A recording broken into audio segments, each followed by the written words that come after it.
আসসালামু আলাইকুম বন্ধুরা, কেমন আছেন সবাই? আশা করি সবাই খুব ভালো আছেন। জুয়েল ইলেকট্রনিক্স অ্যান্ড সাউন্ডের পক্ষ থেকে নতুন আরও একটি ভিডিওতে আপনাদেরকে স্বাগতম। বন্ধুরা, আজকে আমি আপনাদেরকে একটি ব্রিজ ফিল্টার করে দেখাবো, যেটা ফুল ওয়েভ রেকটিফায়ার দিয়ে করতে হয়, ব্রিজ রেকটিফায়ার দিয়ে। এবং এখানে আমাদের প্রয়োজন হবে দুটি ক্যাপাসিটর, যেহেতু আমরা ফুল ওয়েভ করব, এবং এটা 3 ফেজ সংযোগ কানেকশন দেওয়া হবে ট্রানজিস্টর অ্যাম্পলিফায়ারের জন্য। ট্রানজিস্টর অ্যাম্পলিফায়ার বলতে দেখুন এই যে সার্কিটগুলো দেখতে পাচ্ছেন, এই সার্কিটগুলো আসলে কানেকশন তো 3 ফেজ হয়। তো এই সার্কিটগুলো কানেকশনের জন্য আজকে ফিল্টারটা আমি আপনাদেরকে করে দেখাবো। যারা 8 ইঞ্চি 10 ইঞ্চি 12 ইঞ্চি স্পিকার বাজাতে চান তাদের জন্য এই সমপরিমাণ ব্রিজ ফিল্টারই যথেষ্ট বলে মনে করি। তো এখানে আমি নিয়েছি, এটা একটা অরিজিনাল বক্সের সার্কিট থেকে খোলা।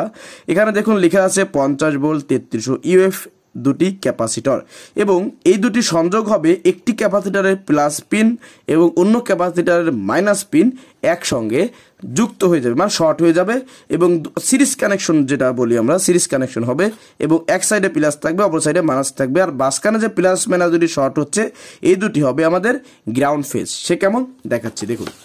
এটা হচ্ছে আমাদের ট্রান্সফরমার। তো এই ট্রান্সফরমারটা হচ্ছে ফুল ওয়েভ ট্রান্সফরমার, আর এই ট্রান্সফরমার থেকে 3টা ফেজ বের হয়েছে। এটা হচ্ছে 24 ভোল্ট 6 অ্যাম্পিয়ার একটি ট্রান্সফরমার। তো এখানে দেখুন 24 বা মাঝখানে একটা গ্রাউন্ড ফেজ আছে। তো এই গ্রাউন্ড ফেজটা হচ্ছে আমাদের এই যে প্লাস মাইনাস শর্ট হবে, যেটা এটা লেগে যাবে, আর এসি থেকে ডিসিতে আমাদের রূপান্তরিত হবে এই ব্রিজ রেকটিফায়ার দিয়ে। আর এই ব্রিজ রেকটিফায়ারে এই মাঝখানে পিন দুটিতে প্লাস দুটি ফেজ দুটি ঢুকে যাবে, এবং প্লাস মাইনাস দুটি আমরা ডিরেক্টলি এই ক্যাপাসিটর প্লাস মাইনাসে লাগিয়ে দিব। সেক্ষেত্রে এসি থেকে ডিসি কনভার্ট হওয়ার পরে এই ক্যাপাসিটর দুটি কিন্তু আমাদেরকে এটা পিওর ডিসিতে পরিণত করবে, কারণ পিওর ডিসি ছাড়া কিন্তু আসলে এই সার্কিটগুলো চলে না। তো চলুন শুরু করি। তো বন্ধুরা, এখনও যারা ভিডিওটিকে লাইক করেনি অবশ্যই ভিডিওটিকে লাইক করে দিবেন, আর চ্যানেলে যারা নতুন আসেন অবশ্যই চ্যানেলটিকে সাবস্ক্রাইব করে দিয়ে পাশে থাকা বেল আইকনটি অল করে দিবেন। আর যারা অলরেডি করে দিয়েছেন বন্ধুরা, তাদেরকে অসংখ্য অসংখ্য অসংখ্য ধন্যবাদ। তো চলুন শুরু করি। তো এখানে আপনারা যদি চান এই দুইটাকে জাম্পার করার জন্য এরকমের লতা তার দিয়ে আপনারা করতে পারেন, অথবা আপনারা সলিড যে কপার ওয়্যার থাকে, সলিড তার, এই রকমের কয়েলের ধরনের তারও আপনারা কিন্তু নিতে পারেন। তবে এটা কিন্তু ডিরেক্টলি কয়েল না, এটা একটা সলিড তার। আমরা এটাকে এখানে এই যে দেখুন এইভাবেতে ধরবেন, ধরে এটাকে একটা প্যাচ দিবেন, ঠিক আছে? তো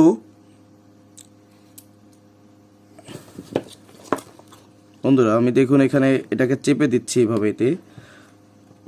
আপনারা যদি এখানে ডিরেক্টলি একটা তার নিয়ে ঝালাই করে দেন সেক্ষেত্রে হবে।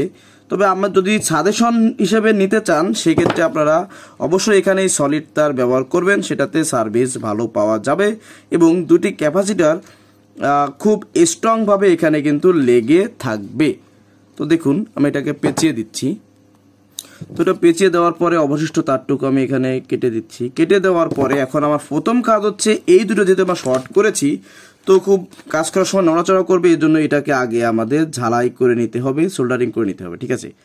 তো সোল্ডারিং করা হয়ে গেল। এটাকে আপনারা সার্কিটেও লাগাইতে পারেন, কোনো সমস্যা নাই, তবে আমি ডিরেক্টলি এভাবেই করতেছি। তো এখানে যে এই যে দুটি পিন দেখতে পাচ্ছেন, এই মাঝখানের পিন দুটি হচ্ছে আমাদের পজিটিভ মানে ফেজ, আর এটা হচ্ছে প্লাস আউট, এটা হচ্ছে মাইনাস আউট। তো আমরা চাইলে এখানে দেখুন আমাদের এটা প্লাস সাইড, এটা হচ্ছে মাইনাস সাইড। তাহলে মাইনাস সাইডে হচ্ছে আমাদের রেকটিফায়ারে মাইনাস আসবে, আর প্লাস সাইডে হচ্ছে আমাদের রেকটিফায়ারে প্লাস আসবে, ঠিক এরকম ভাবেতে। তো আমি এখন এটাকে এখানে ঝালাই করব। তো বন্ধুরা দেখতে পাচ্ছি আমি এখানে এটাকে একটু বাঁকা করে চেপে দিচ্ছি আগে। তো দেখুন আমাদের এটা কিন্তু এই মুহূর্তে এইভাবে দাঁড়িয়ে গেছে, এই যে ব্যাস। তো এখন আমরা এখানে সোল্ডারিং করে দিলে কিন্তু আমাদের এটা দাঁড়িয়ে যাচ্ছে সুন্দরভাবে, ব্যাস কমপ্লিট। তাহলে কি হলো, প্রথমে আমরা আমাদের কানেকশনগুলো ঠিকঠাক করে নিলাম। এখন আসুন এই যে ট্রান্সফরমার, এই ট্রান্সফরমারের তো 3টে তার, ঠিক আছে? তো 3টে তারের আমরা কোনটা কোথায় কোনভাবে দেবো আমি আবারও আপনাদেরকে সুন্দরভাবে দেখিয়ে দিচ্ছি। তো প্রথমে আপনারা এই তারের মাথার 3টিকে সোল্ডারিং করে নেবেন। সোল্ডারিং করে নেওয়ার পরে বন্ধুরা, এটা এই কালোটা আমি আগে বলেছিলাম এটা কিন্তু গ্রাউন্ড ফেজ। তো প্রথমেই এই মিডিল থেকে আপনারা এই গ্রাউন্ড ফেজটা এইভাবে দিবেন, ব্যাস, গ্রাউন্ড ফেজটা কিন্তু আমার ঝালাই হয়ে গেছে। এখন আমার বাকি আছে কি, দুটো ফেজ বাকি আছে। তো ফেজটাকে আমি আপনাদের ইচ্ছা মতো আপনারা যেটা যে পাশে খুশি লাগাতে পারেন, তবে এই 2 পিনের বাইরে কিন্তু অন্য কোনো ঝালাই হবে না। তো দেখুন আমি এখানে এটাকেও ঝালাই করে দিচ্ছি, কমপ্লিট। তাহলে কি হলো, আমার এই ট্রান্সফরমার থেকে যে এসি ভোল্টটা বেরোয়েছে, এই ভোল্টটা আপনার এই 3টে তারে গ্রাউন্ড ফেজ একটা কালো তার চলে গেছে, আর 2টো ফেজ রেকটিফায়ারের দুটো মাঝখানের পিনে যে লেগে আমার প্লাস মাইনাস আউট হয়ে এটা কিন্তু আমাদের সংযোগ হয়ে গেছে। তো আসুন এখন এটাকে আমরা টেস্টিং করি, আসলে আমাদের কতটুক এটা সম্পূর্ণ হয়েছে বা আমাদের কাজ ক্লিয়ার হয়েছে বা কাজ ঠিক আছে কিনা।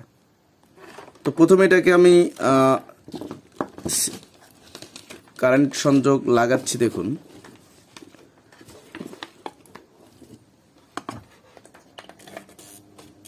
তো লাইন দিয়ে দিলাম, আসলে একটু ভাইব্রেশন হচ্ছে বলে মনে হচ্ছে ট্রান্সফরমারটা, মানে এই কোডটা আসলে বডিতে লাগাইলে ঠিক হয়ে যাবে। তো এখন আমরা এসি এবং ডিসি দুটো ভোল্টেজই মাপ দেব। তো প্রথমে আমাদের এসি ভোল্টেজটা একটু মাপ দিতে হবে।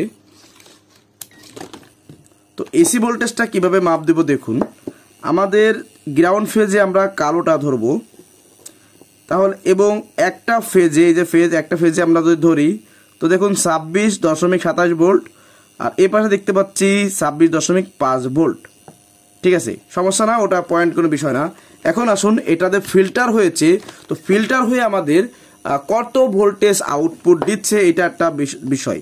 তো যেহেতু আপনারা বন্ধুরা এখানে একটা কথা বলি, যদি আপনারা কখনো প্লাস ভোল্টটা মাপতে চান, তাহলে ডিসির ক্ষেত্রে কালো তারটা আপনারা গ্রাউন্ডে ধরবেন এবং প্লাসে আর অন্য প্রুফটি ধরবেন। তো দেখুন এখানে আমরা 37 ভোল্ট পেয়েছি। আর যদি মাইনাস ক্যাপাসিটর লাইন মাপতে চান, সেক্ষেত্রে গ্রাউন্ড ফেজে প্লাস ধরতে হবে এবং আমাদের এই মাইনাস ক্যাপাসিটরের মাইনাস ধরতে হবে। তো দেখুন 37 ভোল্ট ফিল্টারিং সহ। তো এইটা হচ্ছে খুব সহজ নিয়মে এটার ফিল্টার। এখন আপনারা যদি এখানে মনে করেন যে ট্রান্সফরমারে আমি ট্রানজিস্টরের সার্কিটে আমি কিভাবে লাইন দেব, এটা একটা ভিডিও আমি অবশ্যই দিব। তো এটার নিয়ম হচ্ছে, এই সার্কিটের দেখুন এটা হচ্ছে প্লাস ভোল্ট, এটা হচ্ছে মাইনাস ভোল্ট, আর এই চারপাশে যে পিনটা ঘুরে আসছে এটা হচ্ছে গ্রাউন্ড। তো আপনারা কি করবেন, লাইনটা বন্ধ করে দিই, এই যে সার্কিটের এই মাঝখানে যে গ্রাউন্ড, এইখান থেকে একটা তার টেনে নিয়ে আপনারা এই মাইনাসে গ্রাউন্ডে লাগিয়ে দিবেন, এই গ্রাউন্ডে। আর এখানে যে মাইনাসটা আছে এই মাইনাসটা দেবেন সার্কিটের মাইনাসে, আর এই জায়গাতে প্লাসটা আছে এই প্লাসটা দেবেন সার্কিটের প্লাসে। তাহলে আপনাদের এখানে সংযোগ টানা কমপ্লিট। আর এইটা কিভাবে কানেকশন করতে হয়, কিভাবে ট্রানজিস্টর গাঁথতে হয়, কি ঝালাই করতে হয়, এই বিষয়ে আপনাদেরকে আমি অবশ্যই চেষ্টা করবো আরও একটি ভিডিও দেওয়ার জন্য। তো বন্ধুরা আশা করি আপনারা বুঝতে পেরেছেন, কোথাও মানে বুঝতেও অসুবিধা হওয়ার কথা না। আর এই বিষয় সংক্রান্ত আরও অনেক ভিডিও আমার চ্যানেলে আপলোড করা আছে। যদি আপনাদের কাছে সময় হয় এবং প্রয়োজন মনে হয়, তো আপনারা চাইলে সেটা দেখে আসতে পারেন। অবশ্যই কোনো না কোনো ভালো কিছু আপনারা শিখতে পারবেন। আর সমস্ত ভিডিওতে আমি কিন্তু সবসময় চেষ্টা করি আপনাদেরকে একটু বোঝানোর জন্য, আমি যেটা বুঝি। দেখুন আমি তো সবার থেকে ভালো বুঝি না, তবে যতটুকু বুঝি ততটুকু আপনাদেরকে বোঝানোর চেষ্টা করি। তো বন্ধুরা সবাই ভালো থাকুন, সুস্থ থাকুন, আল্লাহ হাফেজ।